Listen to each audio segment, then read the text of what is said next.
असुर राजा वृषपर्वा की बेटी शर्मिष्ठा और शुक्राचार्य की बेटी देवयानी हम उम्र थी और दोनों में मित्रता भी हो गई थी।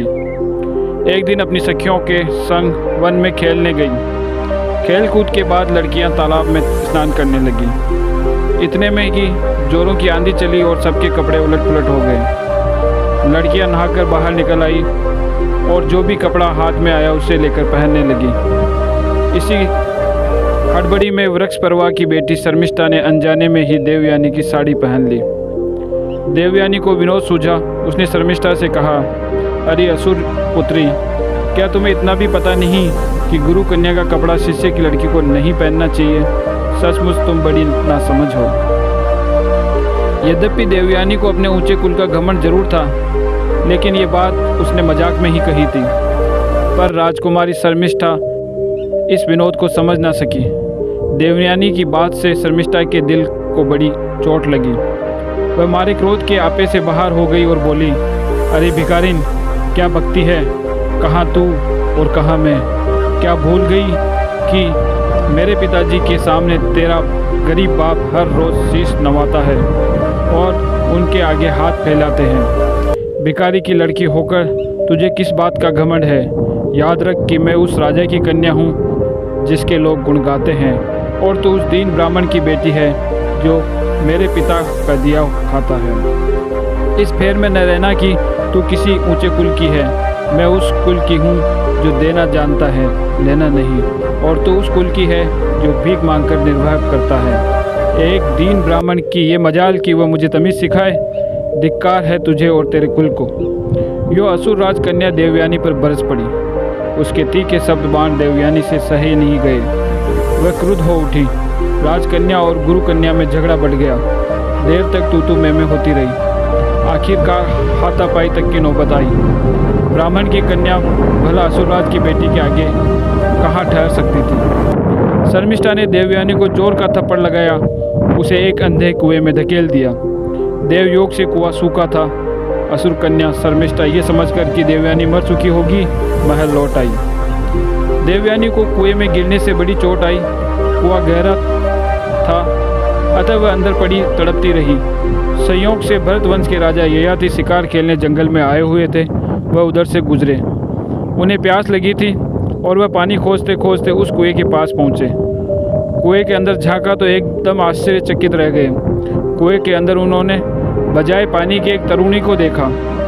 उसका शरीर जुगनू की भांति प्रकाशमान था और उससे सौंदर्य की आभा फूट रही थी। तरुणी, तुम कौन हो? तुम किसकी बेटी हो और किस कुल की हो? कुएं में कैसे गिर पड़ी? राजा ने आश्चर्य और अनुकंपा से पूछा। देवयानी ने अपना दाहिना हाथ बढ़ाते हुए कहा, मैं असुर गुरु शुक्राचार्य की कन्या हूँ। पिताजी को ये मालूम नहीं है कि मैं यहाँ कुएं में पड़ी हूँ। कृपया करके मुझे बाहर निकालिए। राजा ने देवयानी का हाथ पकड़कर कुएं से बाहर निकाल लिया। शर्मिष्ठा से अपमानित होने पर देवयानी ने मन में निश्चय कर लिया था कि अब वह वृषपर्वा के राज्य में अपने पिताजी के पास वापस नहीं जाएगी। वहाँ जाने से बेहतर है कि कहीं और जंगल में चली जाए। वह अपनी जान भी दे देगी लेकिन घर नहीं जाएगी। उसने ययाति से अनुरोधपूर्ण स्वर में कहा, ये तो मालूम नहीं आप कौन हैं, पर आपको देखकर लगता है कि आप बड़े शक्तिशाली, यशस्वी और चरित्रवान हैं। आप जो कोई भी हो, आपने मेरा दाहिना हाथ थामा है तो जीवन भर के लिए थाम लीजिए। आपको मैंने अपना पति मान लिया है, आप मुझे स्वीकार करें। ययाति ने उत्तर दिया, हे तरुणी, तुम ब्राह्मणी हो और शुक्राचार्य की बेटी हो, जो संसार भर के आचार्य होने के योग्य हैं। मैं ठहरा साधारण क्षत्रिय, मैं तुमसे कैसे ब्याह कर सकता हूँ? अतः देवी, मुझे क्षमा करो और तुम अपने घर चली जाओ। ये कहकर राजा ययाति देवयानी से विदा होकर चल दिया। उस जमाने में ऊंचे कुल का कोई पुरुष निचले कुल की कन्या से विवाह कर लेता था तो उसे अनुलोम विवाह करते थे। निचले कुल के पुरुष के साथ ऊंचे कुल की कन्या का विवाह प्रतिलोम कहा जाता था। प्रतिलोम विवाह मना किया गया था क्योंकि स्त्री के कुल को कलंक न लगने देना उन दिनों जरूरी समझा जाता था। यही कारण था कि ययाति ने देवयानी की प्रार्थना अस्वीकार कर दी। ययाति के चले जाने पर देवयानी वहीं कुएं के पास ही जहरीले नाग की भांति आहें भरती और सिसकियां लेती खड़ी रही। शर्मिष्ठा की बातों ने उसके हृदय को छेद डाला था। वह घर नहीं जाना चाहती थी। इधर जब देवयानी देर तक वापस नहीं आई तो शुक्राचार्य घबराए। उन्होंने फौरन अपनी सेविका को देवयानी की तलाश में भेज दिया। सेविका अपनी कुछ सहेलियों को साथ लिए उस जंगल में गई जहां देवयानी अपनी सखियों के साथ खेलने गई थी। एक पेड़ के नीचे देवयानी को खड़े देखा। उसकी आंखें रोते रहने के कारण लाल हो गई थी, मुख मलिन था और क्रोध के कारण उसके होंठ कांप रहे थे। देवयानी की यह हालत देखकर सेविका घबरा गई और बड़ी आतुरता से पूछा कि बात क्या है। देवयानी के मुख से मानो चिंगारियाँ निकली। उसने कहा, पिताजी से जाकर कहना कि उनकी बेटी अब राजा वृष वर्मा के राज्य में कदम नहीं रखेगी। देवयानी का यह हाल जानकर शुक्राचार्य बड़े दुखी हुए। वह बेटी के पास दौड़े आए और उसे गले से लगा लिया। दोनों खूब रोए। थोड़ी देर बाद जब शुक्राचार्य शांत हुए तो देवयानी को बड़े प्यार से कोमल स्वर में समझाते हुए बोले, बेटा, लोग अपने ही किए हुए का फल भोगते हैं। बुराई का नतीजा बुरा और भलाई का भला ही होता है। दूसरों की बुराई से हमें कुछ भी हानि नहीं पहुंच सकती। अतः तुम किसी बात का रोष न करो। जो कुछ हुआ है उसे अपने दोस्त का परिणाम समझकर शांत हो जाओ। पर अपमानित देवयानी को उस उपदेश से शांति नहीं मिली।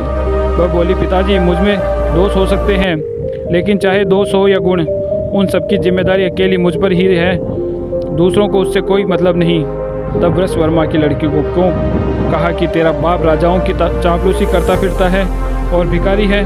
पिताजी, बताइए, क्या सच है कि आप चापलूसी करते हैं? वृष वर्मा के आगे सिर झुकाते हैं, भिखारी की तरह उनके आगे हाथ फैलाते हैं?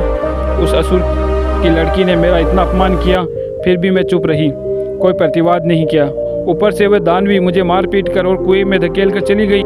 फिर भी आप कहते हैं कि ये सब अपने किए का फल है और मैं शांत होकर घर को वापस लौट चलूं?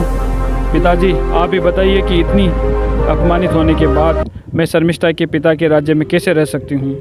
यह कहकर देवयानी फूट फूट कर रोने लगी।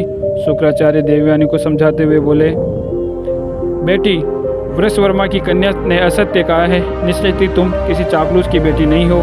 न तुम्हारा पिता भीख मांगकर गुजारा करता है, बल्कि तुम उस पिता की बेटी हो जिसका सारा संसार गुण गाता है। इस बात को देवेंद्र तक जानता है, भरतवंश का राजा ययाति जानता है और खुद वृष वर्मा भी जानता है।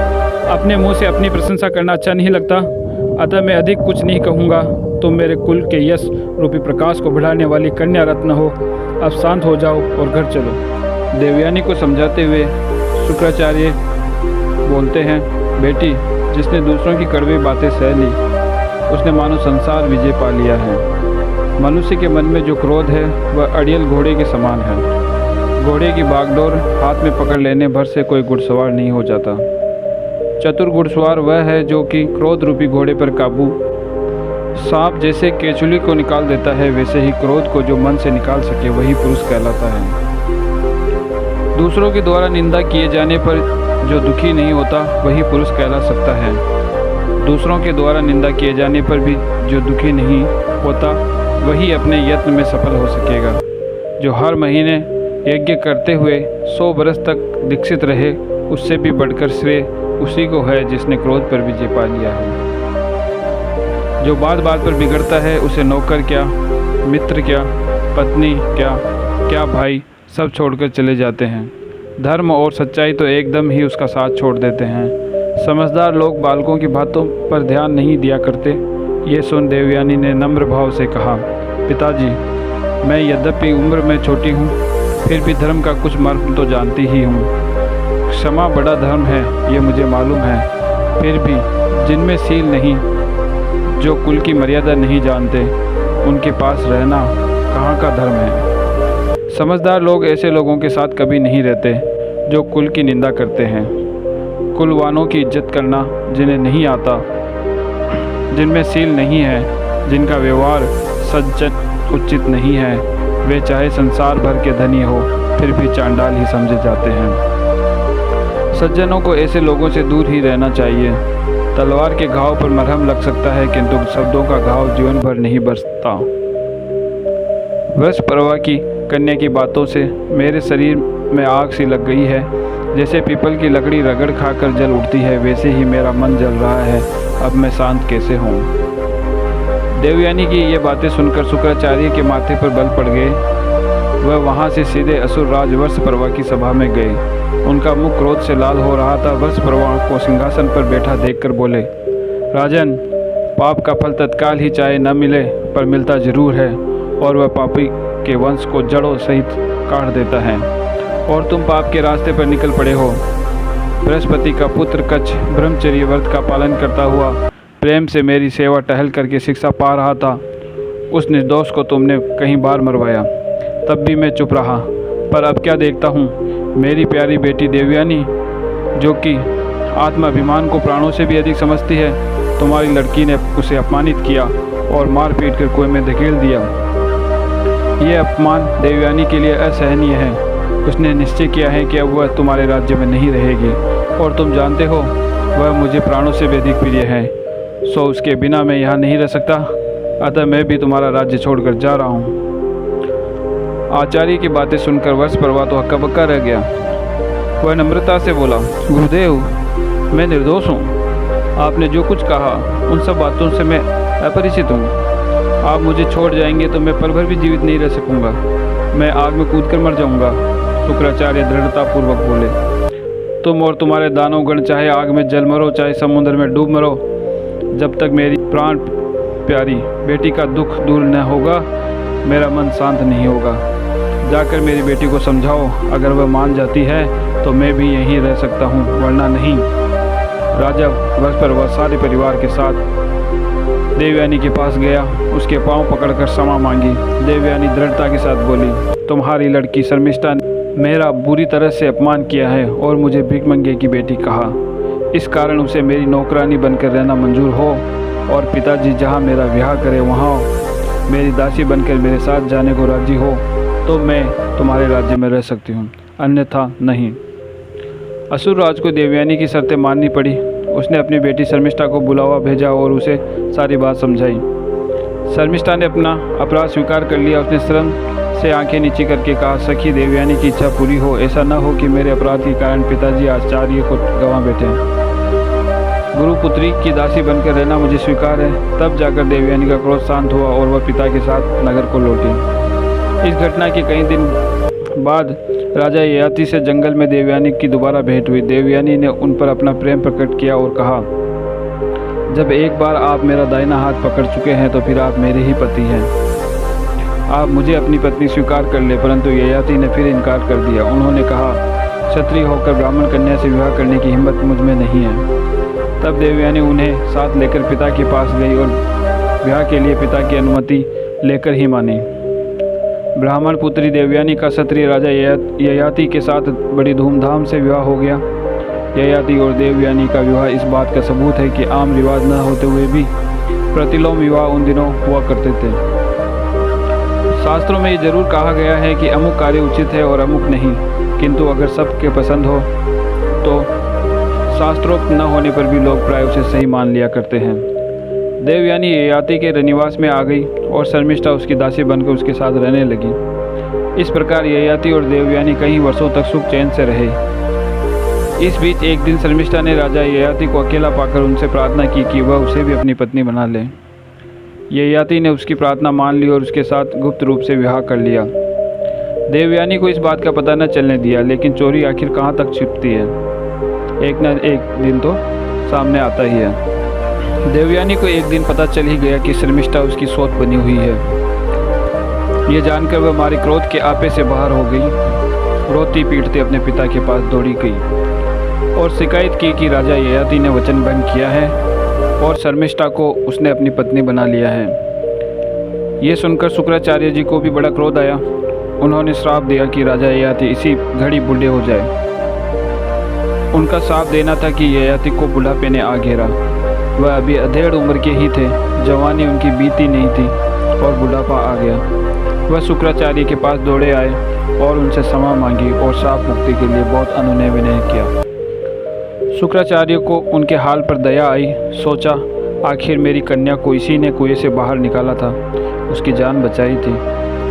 वह सांत्वनापूर्ण स्वर में बोले, राजन, तुम सांप वश बूढ़े हो गए हो। इसका निवारण तो मेरे पास नहीं है, पर एक बात है, अगर कोई पुरुष अपनी जवानी तुम्हें दे दे और तुम्हारा बुढ़ापा अपने ऊपर ले ले तो फिर से तुम जवान हो सकते हो। ये युक्ति बताकर शुक्राचार्य ने बूढ़े ययाति को आशीर्वाद देकर विदा किया। इसके आगे का भाग हम अगले वीडियो में देखेंगे। धन्यवाद।